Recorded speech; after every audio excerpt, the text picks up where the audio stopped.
Today I'm going to take you through how I do my night shifts in an agency work. So this is my trust, and this is me going to the other hospital, and that's my ticket. And it's going to take me roughly about an hour bus ride from where I live, which is just by my um, trust, and I'm going to Lister Hospital, which is about 60 minutes travel from the house. And after 60 minutes of travel, here I can see some lights now, and that's the big hospital in Lister. It's called East and North Hertfordshire. Here I am walking to the emergency department where I'll be doing a 12-hour night shift. This is my first time to come back to do agency work. Agency is in other places it's called travel nursing, or you work as a temporary staff. So I'll be doing a temporary nursing job in the A&E department. I love doing shifts here because it's a very nice hospital. It's different from the one where I am working at. So this is the adult emergency department, and it, as you can see, it's an isolation area because of COVID. Here I am getting ready. See how I am all wrapped up because it's around 1 to 2 degrees. Um, and I decided to come back at a very special time of the year where it's the highest daily recorded infections. I just wanted to help around because I know how it feels really to become a patient. And this is all my gear. See, I'm a very, very diligent nurse. That's my water. Drink your water, bitch. Waiting for handover. And these are my night shift co-nurses. Getting ready, looking at the board. There's two Leos. Where do you want me? Oh, here's another Filipino. And another Filipino. Filipino mafia. We're all over, really. And this is me doing my first task of the night, prepping up meds for my patient. That's the paper charting that we use. Here is me in my uniform. Now the patient has gone to the wards. I'm just tidying up the space. Look at this magic, voila! That's how we dispose of. Oh no, it's broken.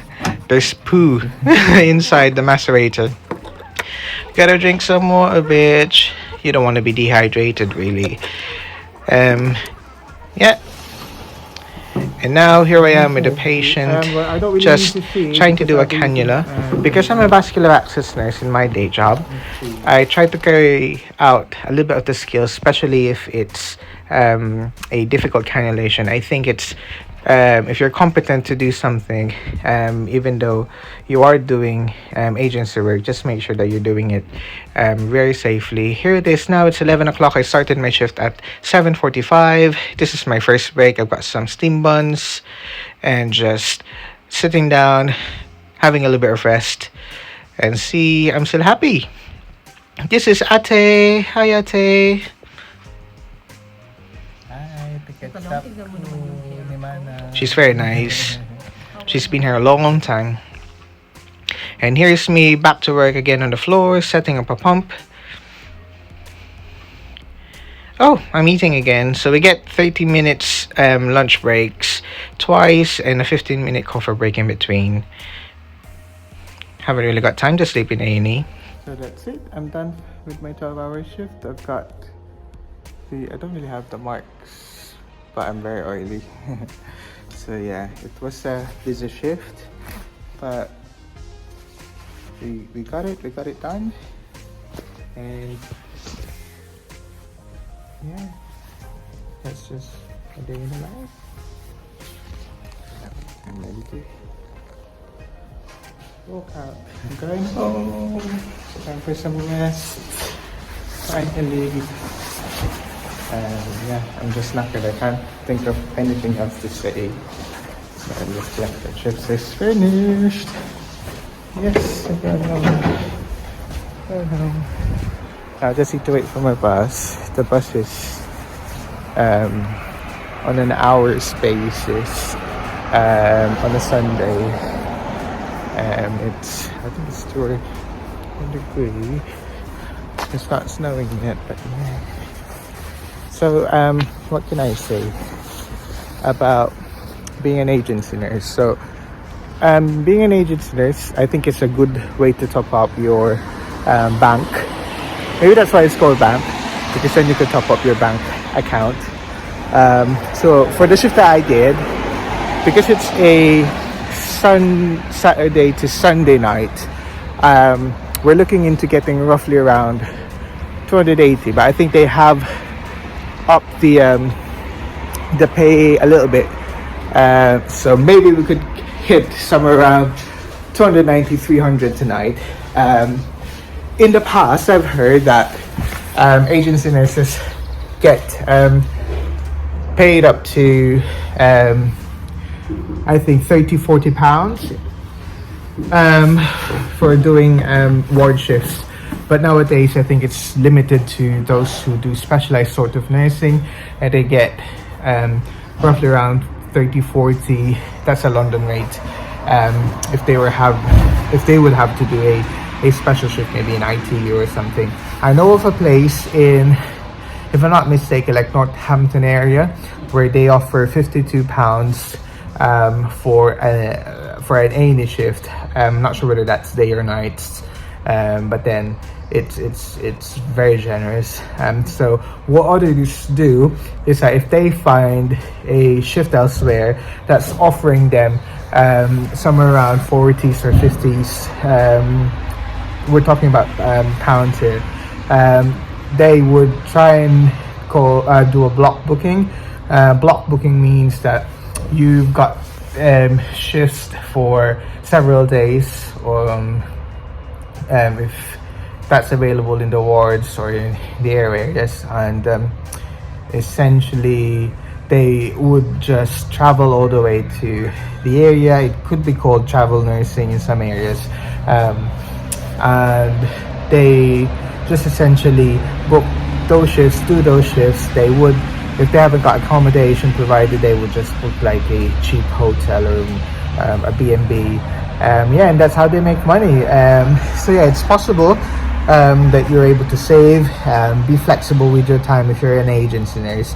But do remember that if you are going to be just solely an agency nurse, then you really don't get the benefits of a regular employee. So you won't really have sick pay, all those benefits offered by the NHS or whichever healthcare provider you are with. But yeah, if you want flexibility with your time, then yes, go for an full-time agency work.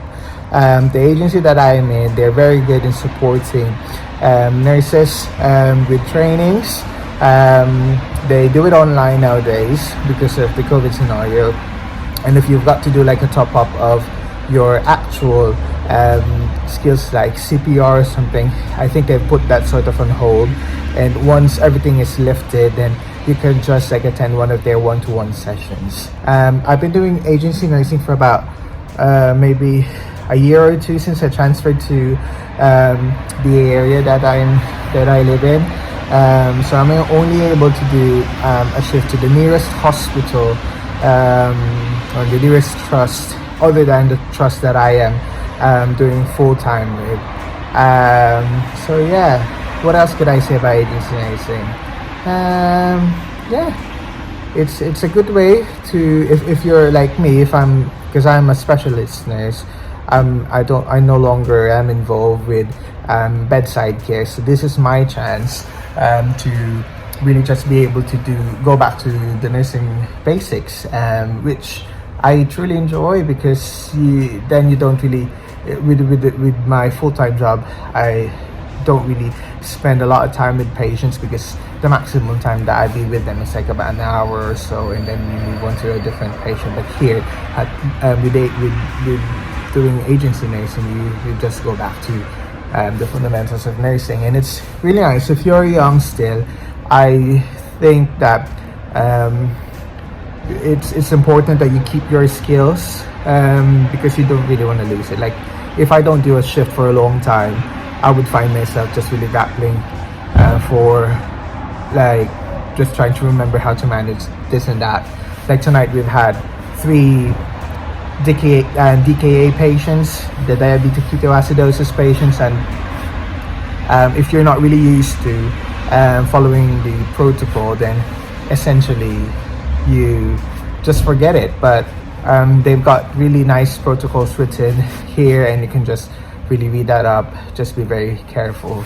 Yeah, what are the other pros and cons? So I've talked about the pros of doing agency work, and the cons of not having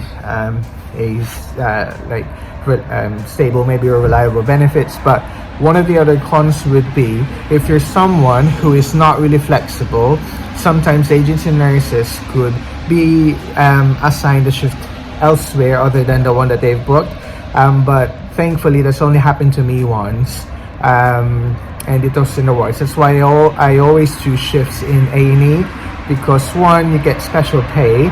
Secondly, I like the working style in A&E. It's fast turnover, and it's rarely that they turn you away or send you elsewhere. If they've had to, it's just going to be CDU or the same area, same department with A&E. And yeah, everyone's been lovely, everyone's been supportive. And now I just can see my bus coming just right now. So yeah, it's been a good shift. So hopefully you got something from me today, and I'm looking forward to doing more shifts so that I can earn more money and save up a lot faster. But yeah, for now, it's goodbye.